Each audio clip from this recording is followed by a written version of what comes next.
Esse vídeo foi patrocinado pela Doppel Store. Compre camisetas de ciência com desconto especial para os inscritos do Ciência Todo Dia usando o link que está na descrição. A teoria da relatividade de Einstein é uma teoria fundamental para a física moderna. Ela nos ajuda não só a entender o universo nas maiores escalas possíveis, como também nos oferece modelos para a matéria nas menores escalas imagináveis. E ainda assim, ela é uma teoria relativamente simples, com apenas dois princípios fundamentais. O primeiro princípio é o princípio da relatividade. De acordo com ele, a física deve ser a mesma para todo referencial inercial. Isso é, dois observadores que se movem com velocidade constante entre si devem concordar com o resultado de qualquer experimento. E o segundo princípio é o princípio da velocidade da luz, que diz que a velocidade da luz no vácuo é constante, independente da fonte e em qualquer observador. Ou seja, a luz emitida por um carro em movimento tem a mesma velocidade do que a luz emitida por um pedestre parado.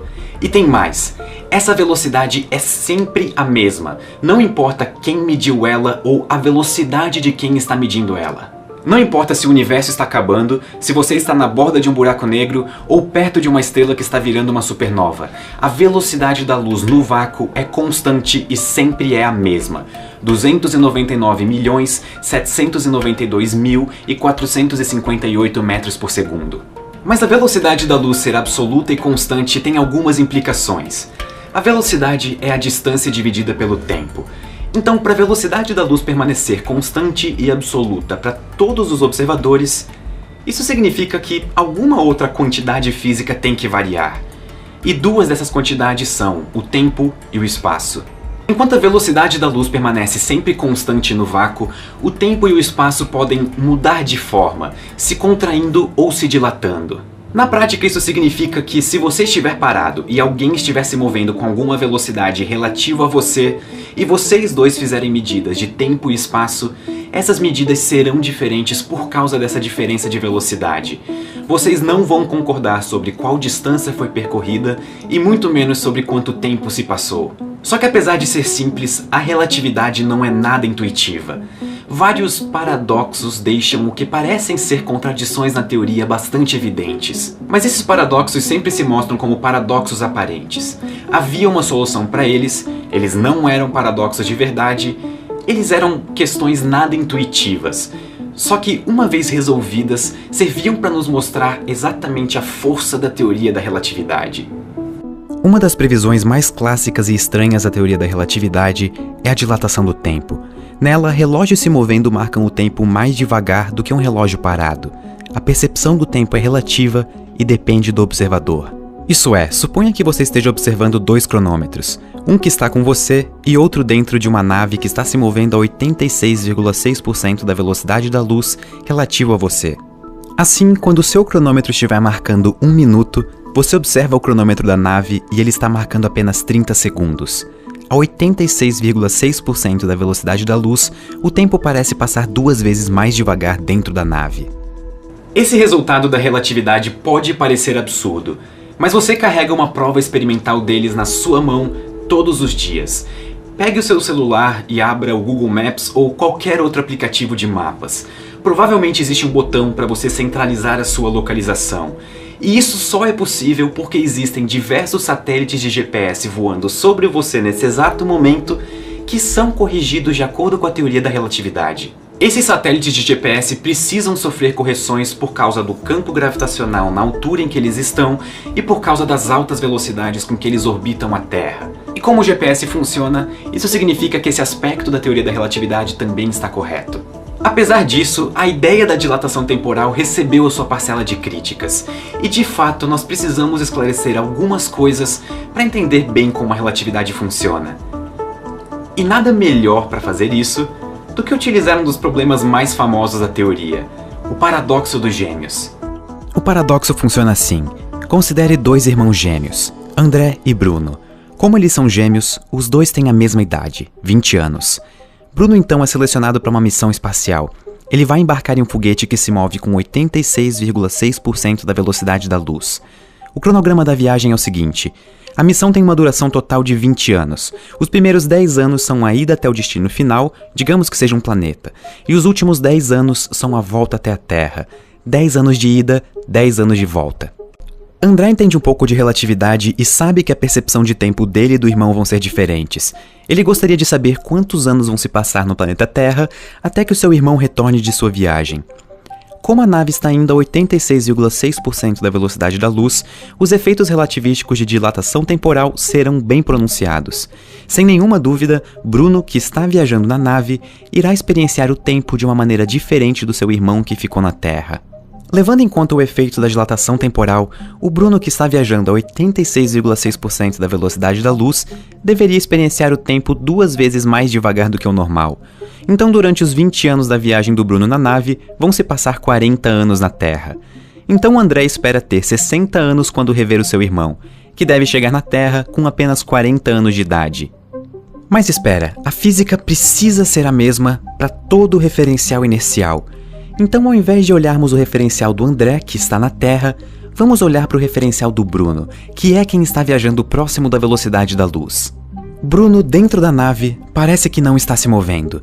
Ele olha pela janela e vê a Terra viajando a 86,6% da velocidade da luz. Agora é o Bruno que acha que o tempo para o seu irmão na Terra vai passar 2 vezes mais devagar.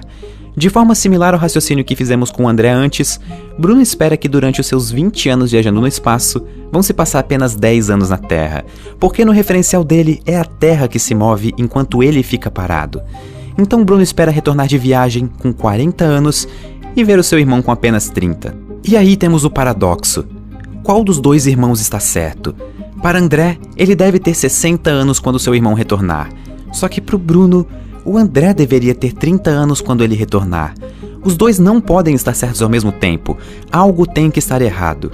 Seria André, Bruno ou a própria relatividade? Para responder essa questão, vamos voltar aos princípios da teoria da relatividade.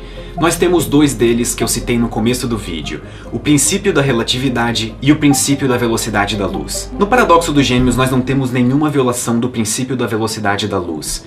Então só nos resta uma hipótese: corrigir o princípio da relatividade. Segundo ele, André e o seu irmão estão viajando em velocidades constantes, um em relação ao outro. Isso significa que eles deveriam concordar com as idades finais em cada caso. E é aí que entra a sutileza que destrói o paradoxo. O Bruno vai e também volta. Isso significa que em algum momento da viagem ele precisa desacelerar, dar a volta e acelerar de volta em relação à Terra. Só que lembre-se do princípio da relatividade. A física deve ser a mesma para todo o referencial inercial. Só que como o Bruno acelerou e desacelerou durante a sua viagem, ele não é mais um referencial inercial. Ele agora é um referencial acelerado. Nós não podemos usar o referencial dele para calcular as idades finais. O irmão certo para medir o tempo dessa viagem é o André na Terra. E nós podemos ver isso com um experimento mental simples. Imagine que o André e o Bruno tenham montado um plano para se comunicarem. A cada ano que passa aqui na Terra, o André envia um sinal de luz para o Bruno. Bruno sai da Terra com a sua nave relativística, e 1 ano depois, André envia o primeiro sinal de luz, e assim a cada ano. Como a luz se move com uma velocidade finita e constante no vácuo, ela vai demorar um tempo até alcançar o Bruno, ainda mais porque ele está se afastando da Terra em altas velocidades. No tempo da viagem de ida, André envia 20 sinais para o Bruno, que por causa da sua velocidade, vai receber só 5 sinais na ida. Bruno então tem a impressão de que nos 10 anos que ele demorou para ir até o seu destino, se passaram apenas 5 anos na Terra também. E isso tá de acordo com o que o Bruno pensa inicialmente. Afinal, até aqui ele não acelerou e foi um referencial inercial. Então o Bruno finalmente chega no seu destino e dá a volta. Agora ele se move em direção à Terra e cruza rapidamente com os sinais de luz atrasados que ainda não tinham alcançado ele na viagem de ida. No curto tempo para dar a volta na nave, 15 sinais passam por ele. Lembre-se que cada sinal é 1 ano na Terra. Então, quando ele dá a volta, parece que se passaram 15 anos muito rapidamente na Terra. Isso é um efeito da aceleração, e mostra por que o Bruno é um péssimo referencial e cria o aparente paradoxo dos gêmeos.